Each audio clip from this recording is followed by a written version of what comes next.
So, among the habits that we are now looking at, identifying the circular nature of complex cause and effect relationship. To take a very simple example, we feel hungry and we eat. This is a cycle that keeps on going. A systems thinker sees the interdependencies in a system and uncovers the circular causal connections. And therefore, it will be good if we get to know how do each of the parts affect one another in the working of the system as a whole. Where does this circular causality or the feedback emerge from? How do we recognize that particular point? And it is also important, and probably it will come naturally, the understanding that which is the feedback loop that is more influential over time than another. So, how does it impact the working of some other system? For example, at the behavioral level, you would have noticed in any corporation, in any company, anywhere, rumor mongering. You heard of this? Whispers in the corridor. Or in my profession, in the armed forces, we call langar gup. Langar is kitchen, gup is gossip. What happens is, by the time a policy is signed by the authority concerned, you will find that gossip would have reached the corridors through whispers, because the drafts get in some way or the other leaked. That is rumor mongering. Now it can be how people react to this particular policy matter that is going to be promulgated will depend on the content and the effect that this policy will have upon the employees. Now, when you come to this is at a behavioral level. Olden times, what the kings used to do was they will come in some other dress, they will in a make believe dress like they are common mass people, public. They will sit in some corner, pawn shop or whatever tea shop, only to listen to the gossip of the public. Why? They are checking the nerve. They would like to know how people are taking a particular aspect, a particular point of view which has been allowed to spread informally. And then, depending upon the feedback, he finally takes a decision for, of course, the good of the kingdom. When you translate it into some mechanical or a scientific or a technological point of view, we have seen systemic changes to many of the inventions that have come up over a period of time. Take, for instance, the radio. We had big valves and a large box, and we had to tune in at a particular time. We had Vivid Bharati, and we had what Binaka Geetmala in the evenings, and such things. There are many good, at least it is now when I recall, I find it's quite nostalgic. So the radio was a big box. From the wall, it came down to chips and whatever, and today we have everything in our hands in the form of a mobile. So is camera. Earlier times we had how many? 12 films in a roll or 36 films in a roll. All this, you used to take the photograph so carefully, so as not to waste any of the film. And all these underwent some development, this liquid, that liquid, and third liquid, and then this fellow dries it and he gives it to you. Today, it's not like that. I am talking and somebody is simultaneously listening, instantaneously, live. These are some of the changes that has come out from the elements. Remember, every system has elements, and these elements interact. They are interdependent, and they ensure that they affect the objective for a positive consequence, for a positive outcome. Another point of view as far as the cause and effect that I would like to bring out, and it's something we all would have noticed, most of us would have noticed, is there is one child which is holding a horizontal bar and playing. There is some passerby who comes and says, "Very good, hold on tight," and he carries on. The child is holding on to the bar. There's another fellow who comes and he says, "Oh, don't, you will fall down. Be careful." So, what will happen? The brain is grasping the falling down part, and maybe there could be a fall.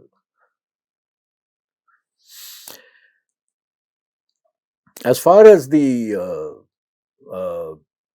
thinking part goes, when you any professional for that matter, whatever be your occasion, your walk of life, wherever you are working, it is important that you don't leave your mind idle. Idle mind is some workshop. Yeah, devil's workshop. So you have to keep your mind active. Discuss. That is how you keep your mind active. Now, the point is, what do you discuss? There is an old saying which says, great minds discuss ideas, average minds discuss events, and small minds discuss people. And what do these discussion on people lead to? It leads to, sometimes, depending upon who, where, and how, it may lead to ill will among themselves. And therefore, a systems thinker knows what will be the effect of whatever he is thinking, because all said and done, it is manasa, vacha, karmana. What you think is what you speak, and what you speak is what you do. Thought, word, and deed. That is how somebody translated this manas, vacha, karma, and there are big books written on these three aspects. So, it is up to you whether you want to be a great mind, whether you want to be an average mind, or you whether want to have a small mind.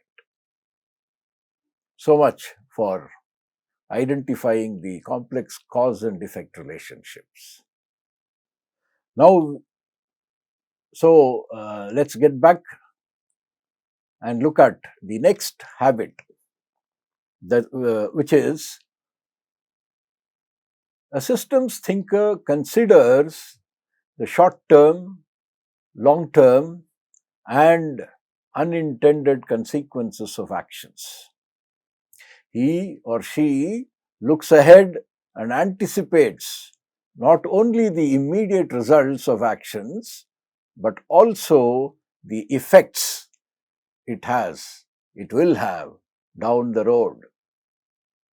So, what do we ask ourselves? We have to ask, What are the unintended consequences of the proposed action? And what trade offs should we consider? What are the possible long and short term consequences of the proposed actions? Are we willing to accept short term pain for long term gain? The answers to these questions will give you an insight into the consequences of actions that you are planning to do. For instance, there is this outbound training which we introduced in IIT Madras. The first time when it was introduced, we were a little apprehensive as to what will be the outcome, what will be the benefit to the students, and all those questions came up. The short-term consequence was, as we observed after we introduced it, the students weren't really so keen getting up early in the morning. They had to come before the sunrise, and we used to tell them, we'll show you the sun still rises from the east. Things like that. Meaning around 5:30, 6, they have to get together in a particular place and then do a little bit of warming up exercises, and it's something to do with your personality development. So the short-term effect, the short-term consequence was discomfort, getting out of that sleep mode. And everybody, especially people of that age when they are in schools and colleges, they want to sleep more only early in the morning. Why college students? Even the elders want to sleep early morning. There are only a few who don't get to sleep. So, right or wrong, I don't know. But the short-term effect of introducing the outbound training, which is a personality development curriculum, was people had to face that discomfort. And also there used to be ankle twisting, there used to be injury, there used to be some drop of blood here and there. We had medico close by, and first aid box was there. We applied all that, and that was not a big deal at all, dealing with the short term pains. What was realized later on was that, as a long term consequence, that people from various departments came to know each other. They introduced themselves to one another. They said, "Oh, you're from this place. I didn't know. We keep eating in the same table in the mess every day, but you never spoke to me." But how will they speak? Because at that time their mind is somewhere else. But this outbound training ensured that these fellows do an activity together. For example, I say, here your friend B has got hurt, he's got his ankle twisted. You are supposed to take this person to the nearest medical aid post. He cannot walk. So what do? You have to lift him and go. How do you lift him? You lift him on your shoulder, you lift him on your back or whatever. You keep lifting him or her and move. So the best possible connection happens when this kind of an activity where people together involve themselves happen. The long-term benefit, the long-term consequence in the language of systems thinking is you got a good friend, good or bad that you make later on, but you got a friend now to begin with. One, and two, you have developed within you, without even you yourself noticing, some kind of a confidence which was not there before you got up at 5 o'clock and came to that class. Because there you are supposed to be not just doing activities, climbing a rope or jumping something or going through a tunnel. It is also speaking in front of those 40 people. And you never spoke, you never even got up in front of 10 people. What do you, I mean, where is 40 people? And you realize at the end that there were one or two fellows who came and told you, yeah, you did a nice job. You spoke of this and that will remain. Or even after 2 months, somebody comes and says, you remember that time you told me this, you told all of us this. So your oratory skills increase, your confidence increases, that gives a boost. That was the long-term consequence. Unintended consequences are also there, which are very small, at least in this particular example, these small injuries and all those things. But overall perspective, when one looks at, it was a nice thing that was put into practice and is being remembered by these students with a lot of nostalgia. Similarly, another thing that happens is placement. See, placement is a very interesting phenomenon. I actually, when the parents come, the students come, even before they attend the first class, the queries are, as a person responsible for placement, what I have heard is, sir, tell me which are those consulting companies which are coming to the institute. Day one, I say A, B, C, D. They say, what will be the package, what will be their induction schedule, and will they give some time after the convocation so that the child comes home, spends some time with the parents before joining the company, so on and so forth. And this is before even this fellow gets into his first class, before even this student gets to know who is the class teacher. So before even this person attends the first class, people are worried about the long-term consequence of joining a particular company. And he gets a company depending on whatever is this capacity. Thereafter, it is up to him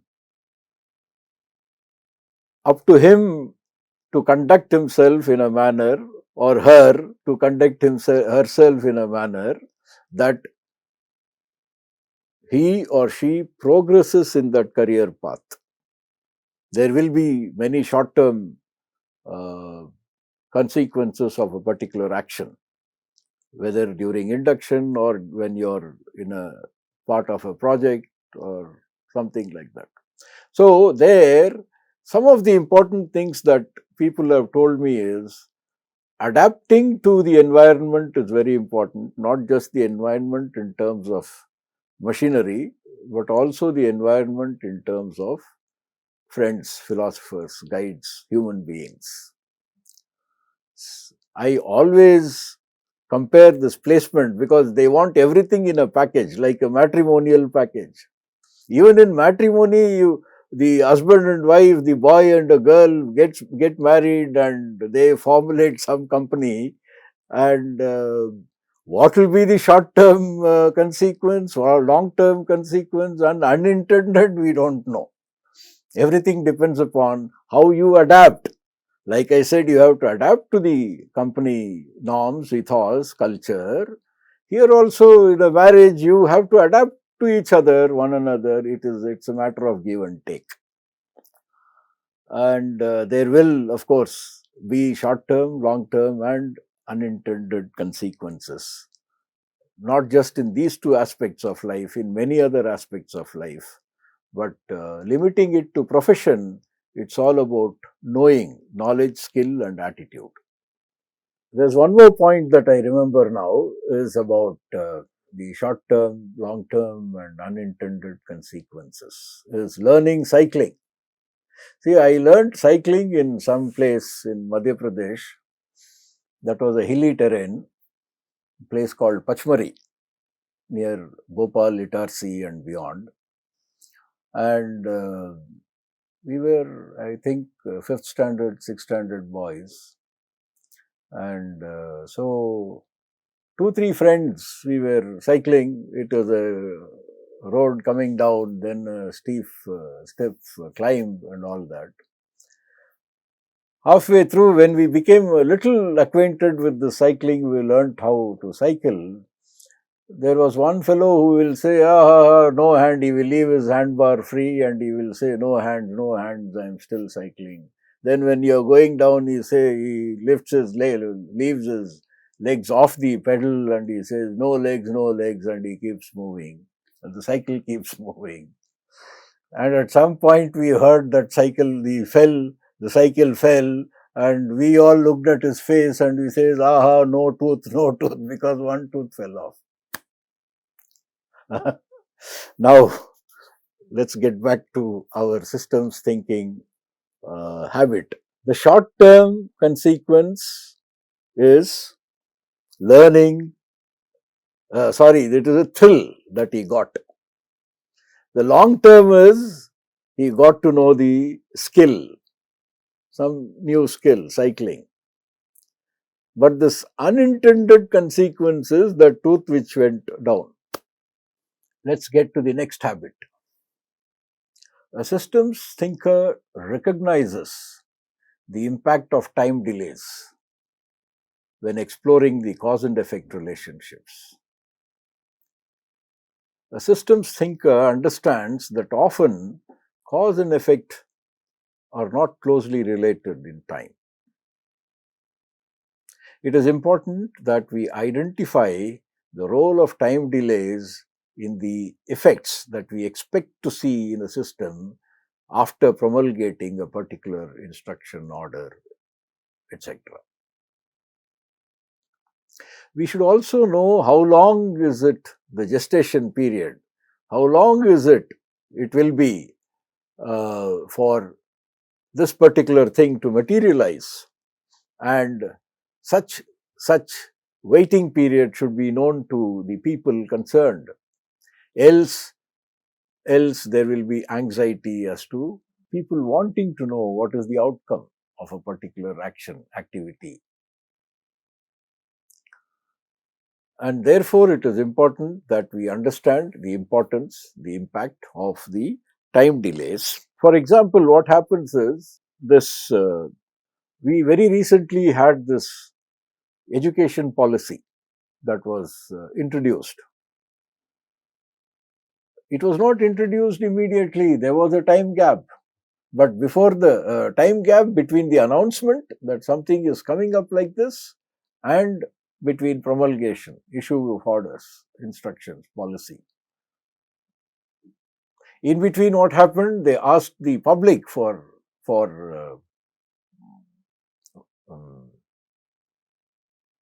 inputs, suggestions, and then there are discussions, committees. There are experts who brainstorm and then come at a conclusion which is considered suitable for the present era.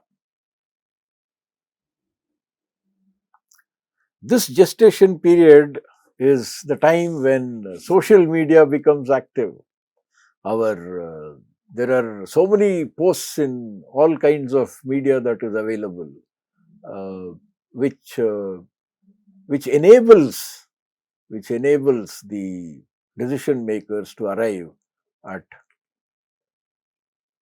some decision which is close to the people's aspirations, close to the optimum benefit that a student can get out of the education policy. A systems thinker pays attention to accumulations and their rates of change. We have to be clear. We have to identify the elements of the system that accumulate and change over time, and we have to see that what are the rates at which they change, measurable rates. And therefore, we have to be able to see, feel, count, measure all the systems, all the elements that undergo this change. What is this rate of change due to the accumulations that happen? How do we deal with the accumulations? And then, how are these accumulations impacting the other elements in a system? Other elements per se, or affecting the rate of change of other elements in a system. We know that there are people who are experts in changing the perspectives in the public. For instance, when it is voting time, election time, you will find a variety of posts coming, news coming up, and everybody is trying to impress the other with one kind or the other, gaining the support, gaining the numbers of voters, prospects, that is, potential voters, not just in the political arena, even in local clubs and residential associations, societies, you will find people want to accumulate. They want to accumulate their support so that they know they can measure how much is their possibility of retaining the kursi, retaining the chair, retaining the power or whatever position that people are striving for.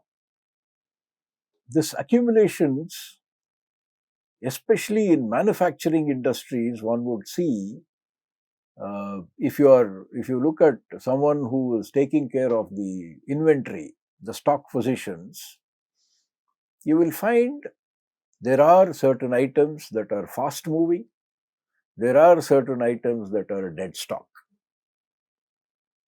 Both are not a healthy sign, and therefore it is necessary for the concerned worker to ensure that every element that goes into a machinery that being manufactured is available in time, is available in the quantity that is desired, that is required to make that particular product. Probably it should also not happen that you accumulate one particular thing and then the other thing is depleting, you have not checked the inventory. So the measures to ensure inventory control has not been implemented properly in that case.